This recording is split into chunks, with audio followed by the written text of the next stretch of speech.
In America, patriotism is defined by three colors. Red, white, and blue. My flag flies 365 days a year. And it will always fly as long as I have breath. The American flag is the symbolic sinew and blood coursing through the veins of a proud young nation. It is what we stand for. Bom, ba, bom. We always raised the flag and had a ceremony every morning. I get the sense every time we put these flags up of pride. There is a debt of gratitude that Americans see in the flag. It means home. It means security. Ba, ba, ba, ba. A debt that has been paid in blood by Star and Stripe. Sometimes I get tears in my eyes to think about all the sacrifices made for our wonderful country. 1, 2. Why Americans feel the way we do about the flag can be traced to that water rimming Fort McHenry here in Baltimore.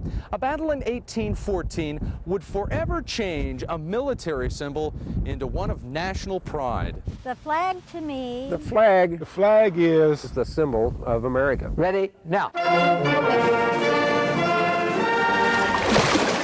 In 1814, the only obstacle standing between the British and the capture of Baltimore was Fort McHenry.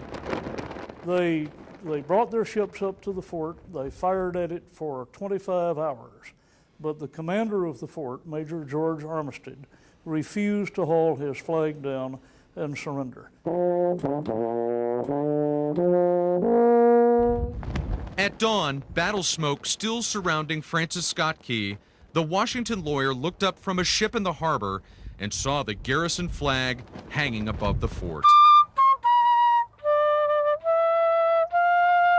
The important thing to me about this flag is that it is the very flag that Francis Scott Key saw on the morning of September the 14th, 1814.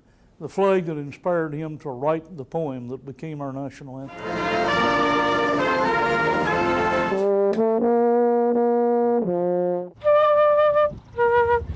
Of all of the monuments our nation has built to its presidents, soldiers, and founders, the foundation that America was built upon is at the Smithsonian Institution's National Museum of American History, stretched out on an expansive gurney like a critically ill patient clinging to life. It was the first good look we've had at it, and we were surprised at how much the linen backing on the flag and the stitches had disguised how deteriorated the condition was. The Star-Spangled Banner's wool and cotton fibers were already weakened and eroded when it came to the Smithsonian for exhibition in 1907.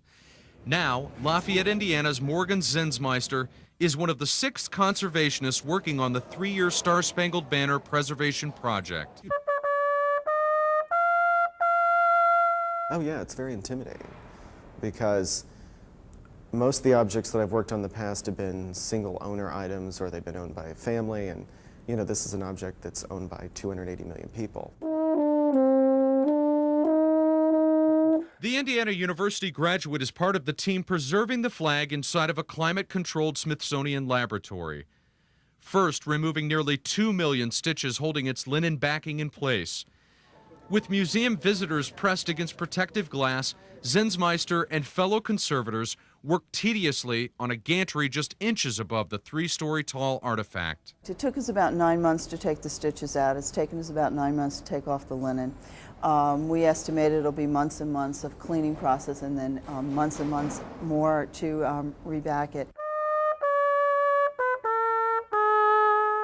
When the preservation is complete next year, the flag will be stable enough to last another 500 to 1,000 years, ensuring that the Star-Spangled Banner flag continues to hold its rightful place among the monuments to democracy.